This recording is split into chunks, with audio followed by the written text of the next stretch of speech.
Ish oxiriga yetay deb qoldi. Putin Zelenskiy bilan uchrashuvga qarshi emas, faqat sharti bor.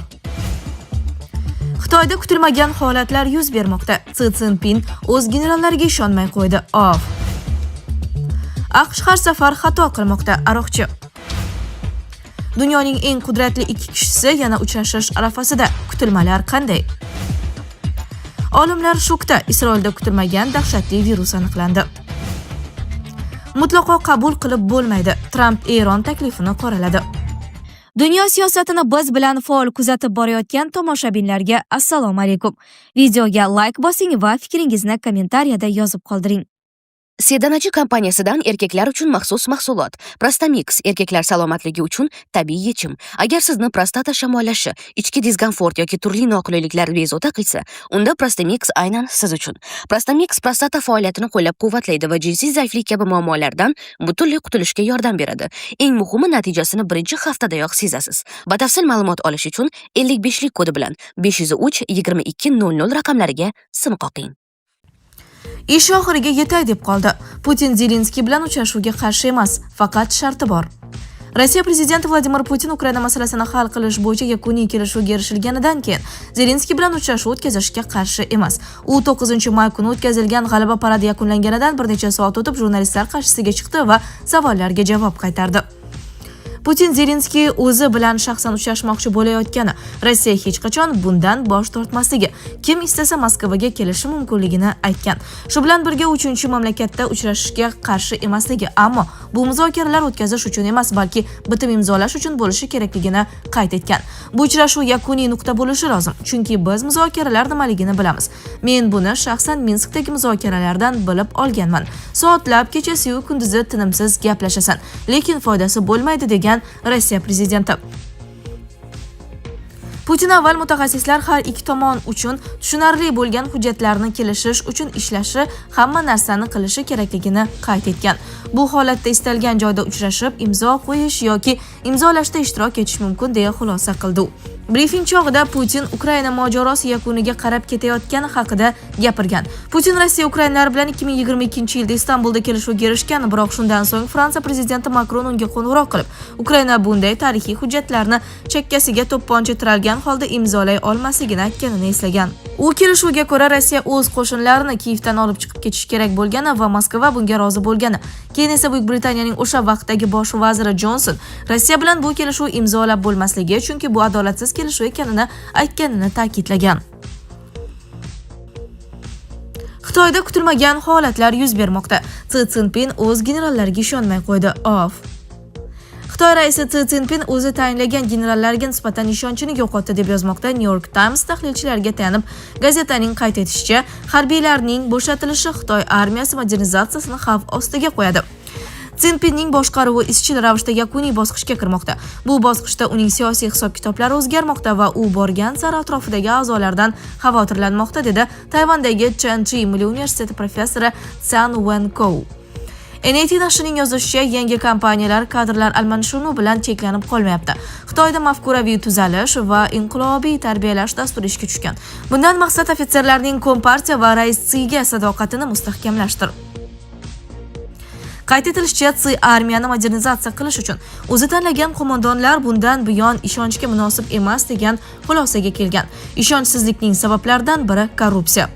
Washingtondagi Mudofaa milliy universiteti katta ilmiy xodimi Untao Xitoy yetakchisi korrupsiya va mafkuraviy nopoklik orasida parallel o'tkazmoqda degan taxminni ilgari surdi. Sizning tasavvurda korrupsiya sababli jangovar tayyorgarlikda yuzaga kelayotgan muammolar mafkuraviy nopoklik oqibati hisoblanadi, dedi u.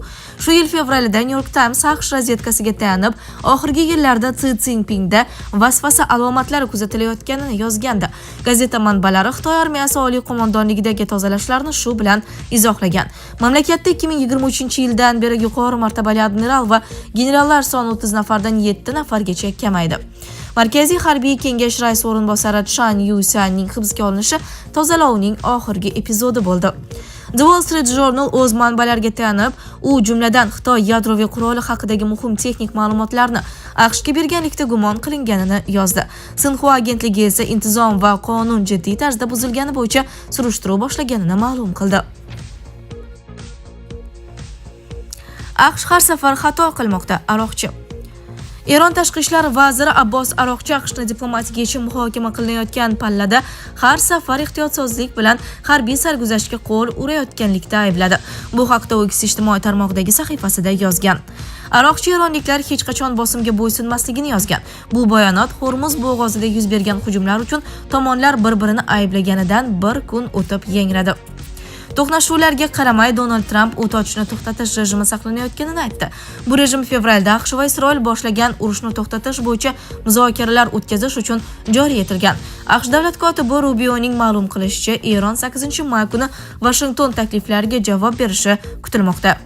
Taklif jiddiy bo'lishiga umid qilaman degan Rubio Italiyaga tashrifi chog'ida. Dunyoning eng qudratli ikki kishisi yana uchrashish arafasida. Kutilmalar qanday? AQSh prezidenti Tramp va Xitoy rahbari Si Szinpin kelasi hafta Pekinda uchrashuv o'tkazadi.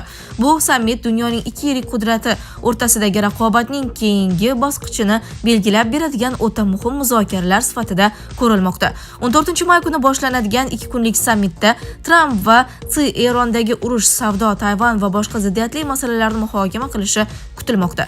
Ular so'nggi bor 2025-yil oktyabr oyida Janubiy Koreyada uchrashgandi. O'shanda AQSh Xitoy tovarlariga 100% dan ortiq kiritgan va Pekin noyob yer elementlarining global ta'minotini bo'g'ib qo'yish bilan tahdid qilgan shiddatli savdo urushi to'xtatilgandi.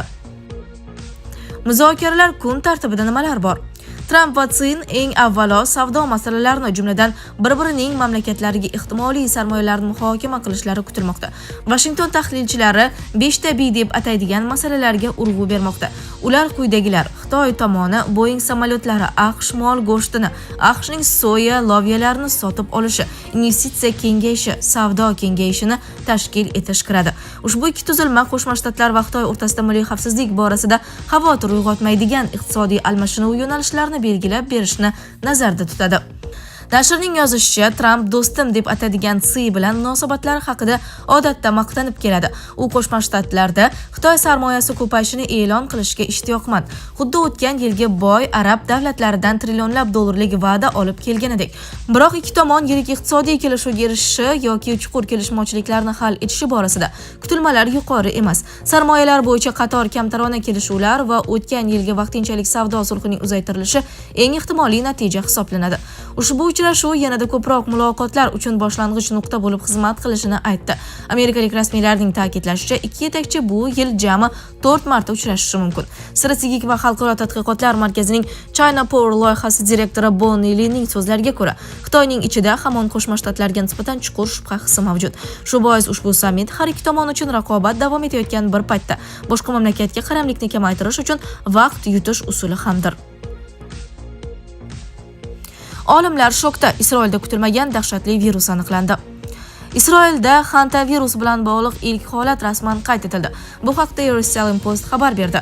Ma'lum qilinishicha, bemor bir necha oy oldin Sharqiy Yevropada bo'lgan vaqtida virusni yuqtirib olgan. U hantavirusga xos simptomlar paydo bo'lganidan keyin shifokorlarga murojaat qilgan. Hozircha bemorning shaxsi, qayerda yashashi va unga tashxis qo'yilgan tibbiyot muassasasi nomi oshkor qilinmagan. Bemorga antitana tekshiruvi o'tkazilgan va u hantavirus bilan aloqada bo'lganini ko'rsatgan. Keyinchalik test orqali virus yuqqani tasdiqlangan. Shifokorlar ma'lumotiga ko'ra, bemorning ahvoli barqaror. U reanimatsiyaga muhtoj emas, qat'iy izolyatsiyaga ham olinmagan va hozirda shifokorlar kuzatuv ostida qolmoqda. Bu holat haqida Isroil Sog'liqni saqlash vazirligiga ham xabar berilgan. Mutlaqo qabul qilib bo'lmaydi. Tramp Eron taklifini qoraladi. AQSh prezidenti Donald Trump Eronning yangi tinchlik takliflarini keskin rad etdi. Bu haqda u o'zining Truth Social sahifasida yozib qoldirdi. U yangi taklif loyihasini buni mutlaqo qabul qilib bo'lmaydi deya yozgan. Ma'lumotlarga ko'ra, Eron AQShga yo'l sahifali reja yuborgan.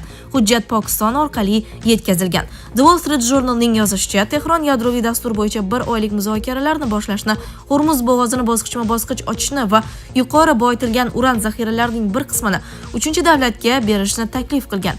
Evaziga AQShdan dengiz blokadasini bekor qilish va sanksiyalarni yumshatish so'ralgan. Shuningdek, uranni boyitishni vaqtincha to'xtatishga tayyorligini bildirgan. Ammo AQSh taklif qilgan 20 yillik moratoriyga rozi bo'lmagan. Eronning Tasnim agentligi esa Trampning munosabati Tehron uchun hech qanday ahamiyatga ega emasligini bildirgan. Manbaga ko'ra, Eron muzokaralarda faqat o'z milliy manfaatlaridan kelib chiqadi. Tasnim agentligiga ko'ra, Eronning asosiy talablari urushni darhol to'xtatish, dengiz blokadasini bekor qilish, Hormuz bo'g'ozi ustidan nazoratni saqlab qolish va 30 kun ichida neft sanksiyalarini olib tashlashdan iborat.